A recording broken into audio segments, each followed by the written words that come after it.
예수님은 나의 왕, 나의 주인, 나의 생명이십니다.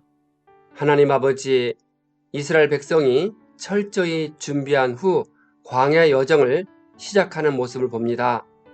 모세가 장로 70명을 세워 협력하고 있는 것처럼 우리도 주변 사람들과 협력하면서 주님의 일을 감당할 수 있도록 역사해 주옵소서.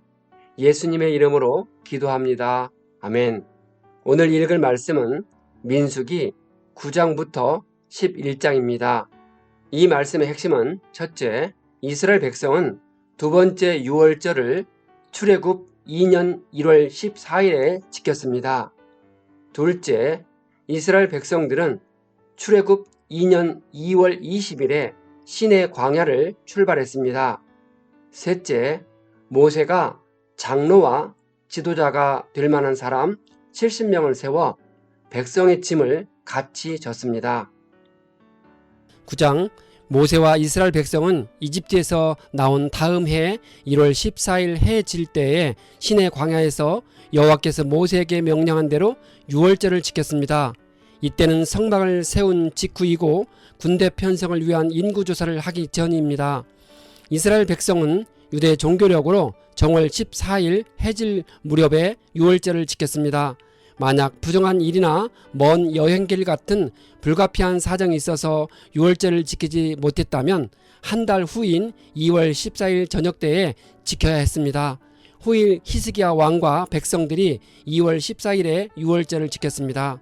거류하는 사람이 유월절을 지키길 원하면 정해진 율례대로 규례를 따라서 행했습니다.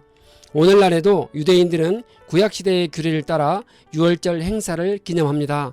그러나 그리스도인들은 유월절 행사를 지키지 않고 대신에 예수님의 뜻을 따라 성찬식을 기념합니다. 그 이유는 출애굽 시 유월절 어린 양은 인류를 죄와 죽음에서 구원해내신 그리스도를 상징하기 때문입니다. 세례 요한은 예수님을 향해 보라 세상 죄를 지고 가는 하나님의 어린 양이라 라고 선포했습니다. 모세가 시내산에서 성막 제도에 대해 지시를 받고 시작하여 6개월 지난 후에 완성했습니다. 성막을 완성한 때는 출애굽 2년 1월 1일이었고 성막 제작의 일선 책임자는 부살렐과 오홀리압이었습니다. 구름이 성막에서 떠오르면 행진하고 구름이 머무른 곳에 진을 쳤습니다.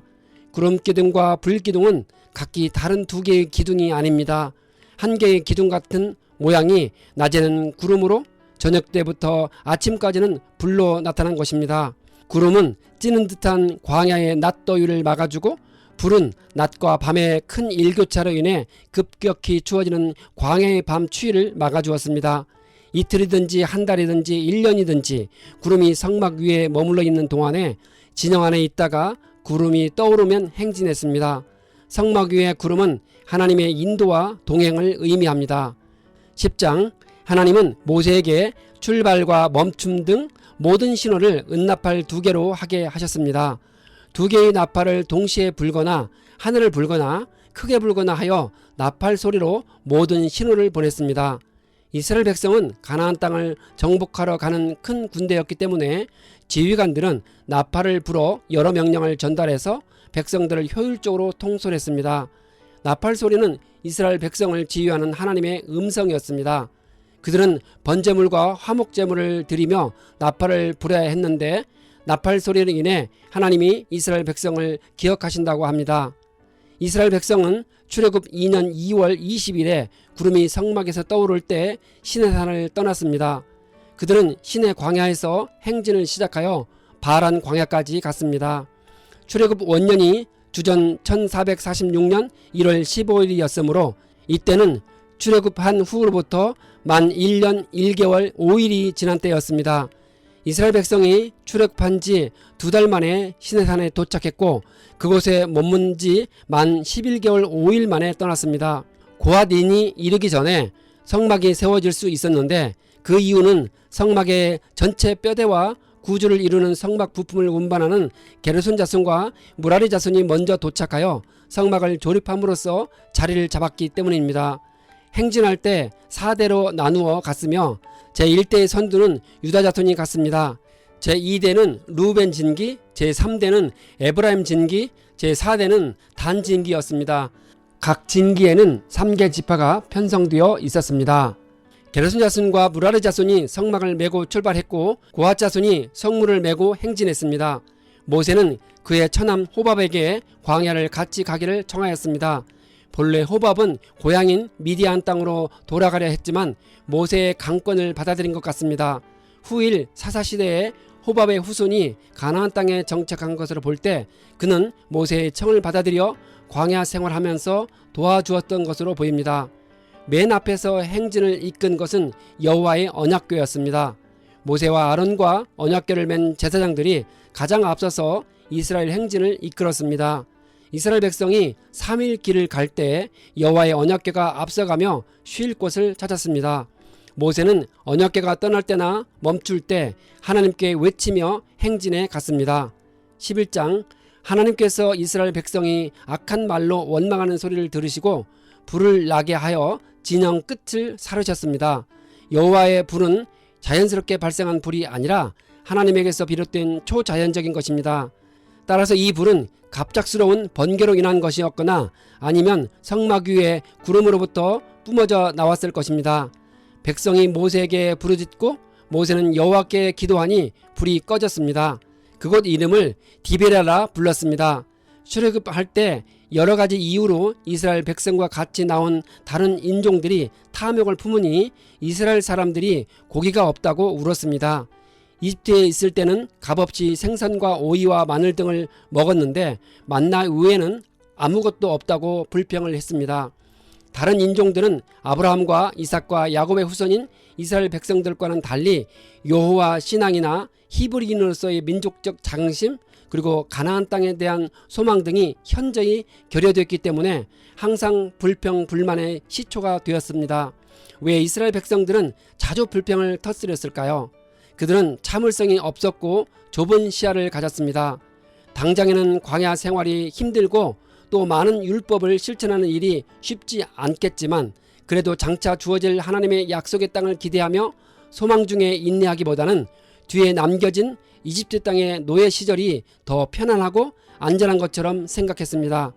게다가 함께 이집트에서 떠나온 다른 인종의 사람들이 갖가지 불평거리를 찾아내 이스라엘 사람들을 선동하기까지 했습니다.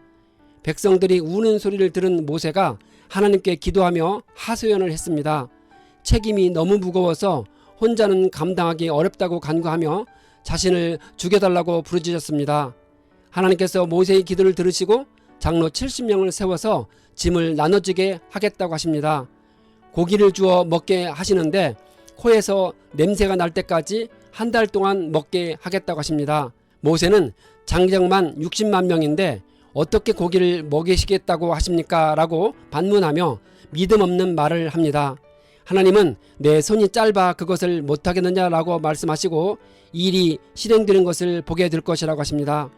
모세가 백성의 장로 70명을 세웠을 때 그에게 여호와의 영이 임하셨고 장로들에게도 영이 임하실 때 예언을 했습니다. 하나님께서 70인의 장로들에게 약속하신 영은 성령을 가리킵니다. 구약시대에도 하나님은 어떤 특별한 목적을 이루기 위해서 필요한 경우에는 이처럼 성령을 부어주셨습니다. 그래서 70인의 장로들 이외에도 부살렐, 기드온, 삼손 등의 인물이 하나님의 영을 받았습니다. 구약시대에 임한 성령은 그 활동이 제한적이고 또한 일시적인 것이어서 영구히 머물러 있지 않고 다시 떠나기도 하셨습니다. 대표적인 경우가 초대왕 사울입니다. 하나님의 영인 성령이 임할 때 70인의 장로는 예언을 했습니다. 이것은 하나님의 영이 이스라엘 백성들 앞에서 70명의 장로들을 이스라엘 지도자로서 공식적으로 인준했다는 것을 의미합니다. 여호수아는 거룩한 회막에서가 아니라 개인 진영에서 예언과 같은 신령한 일이 엘닷과 메닷에게 일어난 데에 대하여 적잖이 당황하고 또한 얼마간 시기했던 것 같습니다. 그래서 여호수아는 자신이 모시는 모세의 명예와 권위를 위한다는 명분으로 그들의 예언 행위를 제지해 줄 것을 모세에게 요청했습니다. 메추라기가 바람에 떠밀려 바다 쪽에서 이스라엘 백성이 있는 곳에 와서 떨어졌습니다. 백성들은 이틀 낮과 밤에 메추라기를 모았습니다. 이때의 무수한 메추라기 떼는 봄에 북아프리카에서 북상하여 이집트 시내 반도 가나안을 거쳐 아시리아 북쪽으로 이동하던 중이었습니다. 메추라기 때는 홍해와 같은 바다를 건너 오래도록 날았기 때문에 하나님이 일으키신 큰 바람에 손쉽게 떠몰려 힘이 거의 소진된 상태에서 이스라엘 진영에 비처럼 떨어졌을 것입니다. 하나님은 고기가 이 사이에 있어 씹기 전에 큰 재앙으로 치셨습니다. 하나님께 불평과 탐욕을 했을 때 어떤 결과가 있는지 경고해주는 사건이었습니다. 하나님은 참으로 사람과 같이 감정이 있으시고 사람과 함께 소통하시는 분이심을 알 수 있는 본문입니다.